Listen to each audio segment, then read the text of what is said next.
ইসলামী দল না করলে প্রকৃত মুসলমান হওয়া যায় না, এ ব্যাপারে ইসলাম কি বলে? ইসলামী দল করা কি বাধ্যতামূলক কিনা? নির্দিষ্ট দল না করলে কি মানুষ কাফের হয়ে যাবে? ভাই, এগুলো হলো বিভিন্ন আমাদের ভাই ব্রাদারদের বাড়াবাড়ি। বিভিন্ন ইসলামিক দলের কর্মীরা তারা তাদের মতো করে অনেক কথা বলেন, যেগুলো আসলে না কোরআন হাদিসে আছে, না তাদের দলের নেতারা তাদেরকে ভাই বলেন। এরকম অনেক ভাই ব্রাদার আছেন যারা এই ধরনের কথাবার্তা বলেন। একজন মুসলমান রাজনীতি সচেতন হতে হবে। ইসলাম এবং মুসলমানদের কল্যাণ কোন দিকে, অকল্যাণ কোন দিকে, এইটুকু বোঝার মতো ক্ষমতা একজন মুসলমানের মধ্যে থাকতে হবে, এবং তিনি ইসলাম এবং মুসলিমদের কল্যাণ, নিজের দেশ, মাটি, মানুষের কল্যাণ বিবেচনা করে তাকে সিদ্ধান্ত নিতে হবে। তার কোনো সিদ্ধান্ত এটা যদি কোনো খারাপ মানুষের বা ইসলাম মুসলমানদের প্রতি বিদ্বেষ পোষণকারী বা ইসলামের ব্যাপারে অমনোযোগী মানুষের এগিয়ে যাওয়ার পথকে উন্মোচন করে, সে আল্লাহর কাছে দায়ী থাকবে। এজন্য তার রাজনীতির সচেতনতা, তার মতামত এবং ভোট প্রদান, এগুলোর ক্ষেত্রে অবশ্যই দায়িত্বশীলতার পরিচয় একজন মানুষকে দিতে হবে। কিন্তু একই সাথে দাওয়াতি কাজ করার জন্য, ইসলামের প্রতি মানুষকে আহ্বান করার জন্য অনেক প্ল্যাটফর্ম আছে। ইসলামী দলগুলো সেরকম অনেকগুলো প্ল্যাটফর্ম, অনেকগুলো দল, অনেকগুলো প্ল্যাটফর্ম। কেউ কোনো প্ল্যাটফর্মকে বেশি উপযোগী মনে করে সে প্ল্যাটফর্মে তিনি কাজ করছেন, সেটা পলিটিক্যাল হতে পারে, নন পলিটিক্যাল হতে পারে। এটা আল্লাহর কাছে নাজাত পাওয়ার জন্য যথেষ্ট। মৌলিকভাবে মুসলিমদের যে মূল ধারা আছে, সেই মূল ধারা, সেই ধারার মধ্যে আবার বহু উপধারা, বহু প্ল্যাটফর্ম আছে। সেগুলোর বাইরে এসে মূল ধারার সাথে যাতে কানেক্টেড থাকে মুসলমানরা, সেখান থেকে বিচ্ছিন্নতাবাদের দিকে যেন না যায়, নিজস্ব কোনো মতবাদ যেন তৈরি না করে, আলাদা কোনো আপনার গিরিপথ যেন তৈরি না করে, এই ব্যাপারে শরীয়ত আমাদেরকে সতর্ক করেছে। অতএব ঐক্যবদ্ধ থাকার মানে হলো সেটা, কোনো একটা বলয় বা প্ল্যাটফর্ম বা কোনো একটা সংগঠন, সাংগঠনিক পরিচয়, পলিটিক্যাল হোক, নন পলিটিক্যাল হোক, এ ধরনের প্ল্যাটফর্মে কাজ করলে কাজের সুবিধা হয়। সন্দেহাতীতভাবে সেটি জায়েজ, কিন্তু সেটা করতে গিয়ে যদি আমরা অন্ধ হয়ে যাই, আমাদের ওয়ালা বাড়াটা যদি দলকে ঘিরেই হয়ে যায়, আল্লাহ এবং তার রাসূলের জন্য না হয়ে যদি সেটা সীমাবদ্ধ এবং সীমিত একটা চিন্তার জন্য হয়ে যায়, তাহলে সেটা আবার গুনাহের বিষয়ে হতে পারে। এই জন্য বিষয়গুলোকে পার্থক্য করা, পরখ করা, ইম্পর্টেন্সি এবং গুরুত্ব বোঝার পাশাপাশি কতটা ইম্পর্টেন্ট শরিয়াতে সেটাও বোঝা গুরুত্বপূর্ণ। আমরা অনেকে এক্ষেত্রে বাড়াবাড়ি করি, আবার অনেকে ছাড়াছাড়ি করি। এই দুইটারই অবসান হওয়া দরকার, এবং সঠিকটা আমাদের অন্তত উপলব্ধি করা দরকার। আল্লাহ আমাদেরকে বোঝার তৌফিক দান করুন। মসজিদে না গিয়ে ঘরে 5 ওয়াক্ত নামাজ নিয়মিত পড়লে কি কাফের হয়ে যেতে হবে? বিস্তারিত জানতে চাই। যদি কেউ নামাজ নিয়মিত পড়েন, তিনি কাফের হবেন না ইনশাআল্লাহ। নামাজ তরক করার কারণে যে সমস্ত উলামা ইকরাম কাফের হওয়ার কথা বলেন, তাদের মতেও কাফের হবেন না। তবে হ্যাঁ, নিয়মিত যদি জামাত তরক করে সেটা ভয়াবহ, সেটা ওয়াজিব তরক করার মতো বিষয়। এবং ওই যে মুসলিমদের জামায়াতের সাথে থাকা, এই জন্য মূল জামাতের সাথে অংশগ্রহণ করে নামাজ পড়তে হবে। এমনকি মসজিদে ইমাম সাহেব বা মসজিদের লোকজন যদি কিছুটা বেদাতেও লিপ্ত থাকে, ইসলামের গণ্ডিতে খারিজ নাও হয়, বিকল্প পথ না থাকলেও জামাতের সাথেই মসজিদে হাজির হয়ে জামাতে নামাজ পড়া উচিত। হাজ্জাজ ইবনে ইউসুফ জালেম ছিল, তারপরও তার সাথে কিন্তু সাহাবা একরাম তার পিছনে নামাজ পড়েছেন। ওয়াহাবি ও সুন্নির মধ্যে পার্থক্য কি? এটা তো কমন একটা বিষয় আমাদের দেশে। সৌদি আরবের আব্দুল ওয়াহাব নজদির অনুসারী যারা, বিশেষ করে যারা বেদাত এবং শিরকের ব্যাপারে একটু বেশি কঠোর এবং সচেতন, আমাদের সমাজে তাদেরকে ওয়াহাবি বলে মানুষ চিনে। যদিও ওয়াহাবি হওয়াটা কারোর কাছে গৌরবের, আবার কেউ এটাকে গালি হিসেবে দেয়। আবার এর বিপরীতে যারা আহলে সুন্নাল জামাতের অনুসারী বলে দাবি করেন নিজেদেরকে, তারা নিজেদেরকে সুন্নি হিসাবে পরিচয় দেন। তাদের ব্যাপারে আবার ওয়াহাবি পরিচয় বা ওয়াহাবি ট্যাগ যাদেরকে দেওয়া হয়, তাদের দৃষ্টিভঙ্গি হলো যে এরা বেদাতের ব্যাপারে অনেক বেশি তারা আপনার শিথিল এবং বেদাতে অনেক বেশি লিপ্ত। এখানে অবশ্য বেদাতের সংজ্ঞা পরিচয় নিয়ে নানাবিধ মতো পার্থক্য আছে।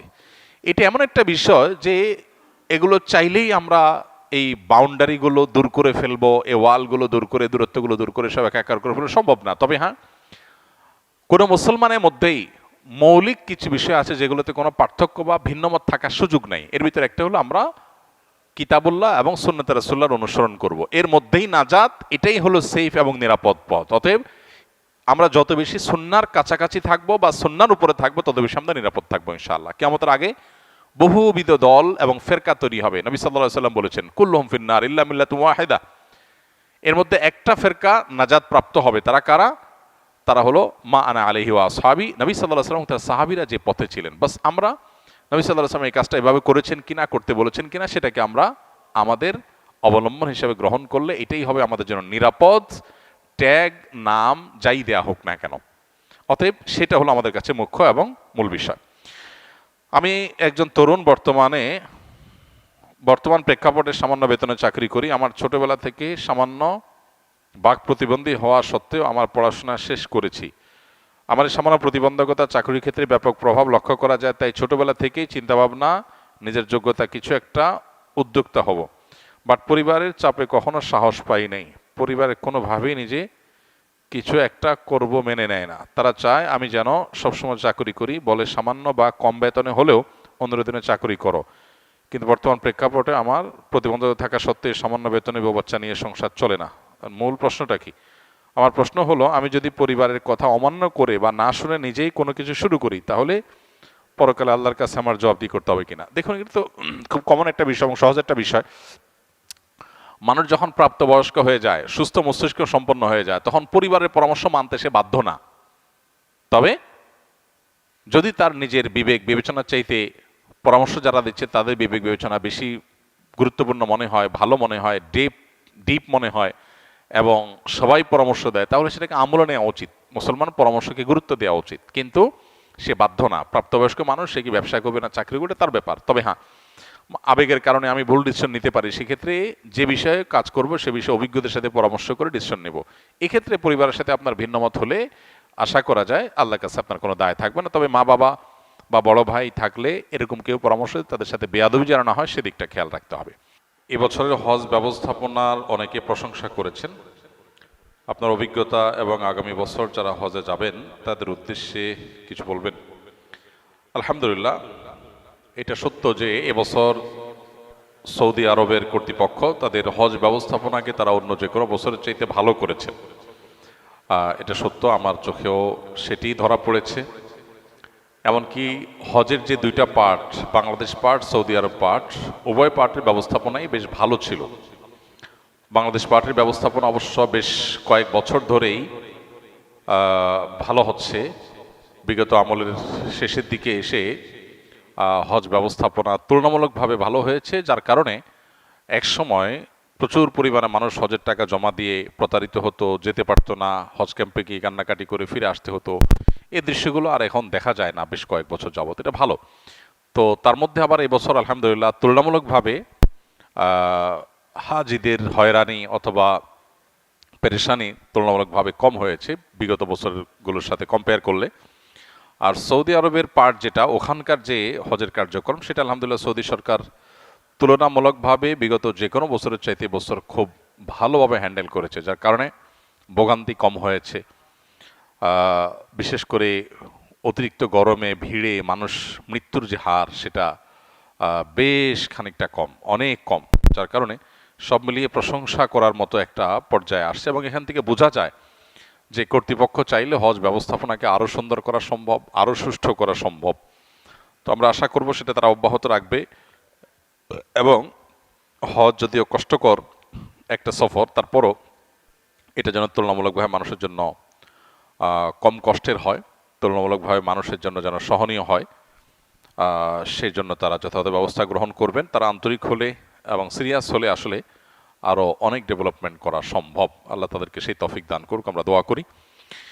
এবং সামনের বছর যারা যাবেন বা অন্য যে কোনো বছর যারা হজে যাবেন, আমার পরামর্শ হলো যে জীবনে যখনই হজে যাওয়ার তৌফিক হবে ইনশাআল্লাহ, হজে যাওয়ার আগে যথাযথভাবে বারবার একাধিকবার প্রশিক্ষণ নেবেন। যত বেশি প্রশিক্ষণ নেবেন, জানবেন, শিখবেন এবং সময় দিবেন, তত বেশি ইনশাআল্লাহ হজটা সুচারুরূপে, সুষ্ঠুভাবে, সুন্দরভাবে সম্পন্ন করা সম্ভব হবে। আমরা অনেকেই সরাসরি হজে চলে যাই, প্রপার ট্রেনিং বা প্রশিক্ষণ নেই না। এর ফলে যেটা হয় যে দুঃখ নিয়ে আমাদেরকে ফিরে আসতে হয়, কারণ দেখা যায় বড় বড় মেজর ভুল করে আমরা চলে আসি। তো এই জন্য হজের সফর সহজ হওয়ার জন্য, পুরো সফরের কার্যক্রমগুলোকে সহজতর করবার জন্য প্রশিক্ষণের কোনো বিকল্প নাই। যারা অভিজ্ঞ, তাদের অভিজ্ঞতার আলোকে যে প্রশিক্ষণগুলো হয়ে থাকে, সেই প্রশিক্ষণগুলো আমরা গ্রহণ করবো ইনশাআল্লাহ। আসুন্নাহ ফাউন্ডেশন থেকে প্রতি বছরই হজযাত্রীদের উদ্দেশ্যে প্রশিক্ষণ নিবেদন করা হয় এবং আলহামদুলিল্লাহ সে সমস্ত প্রশিক্ষণে হাজার হাজার মানুষ অংশগ্রহণ করে। যে এজেন্সিতে যাক না কেন, এই প্রশিক্ষণ আসুনা ফাউন্ডেশন থেকে সম্পূর্ণ ফ্রি উপস্থাপন করা হয়ে থাকে। অতএব যারা হজে যাবেন তারা ফাউন্ডেশন ট্রেনিং হোক বা অন্য কোনো ট্রেনিং হোক, সেই ট্রেনিংগুলোতে ইনভলভ হবেন এবং প্রশিক্ষণ নিয়ে যাবেন। ইনশাআল্লাহ আপনার ইবাদতটাও ফলপ্রসূ হবে, সফরটাও সহজতর হবে ইনশাআল্লাহ।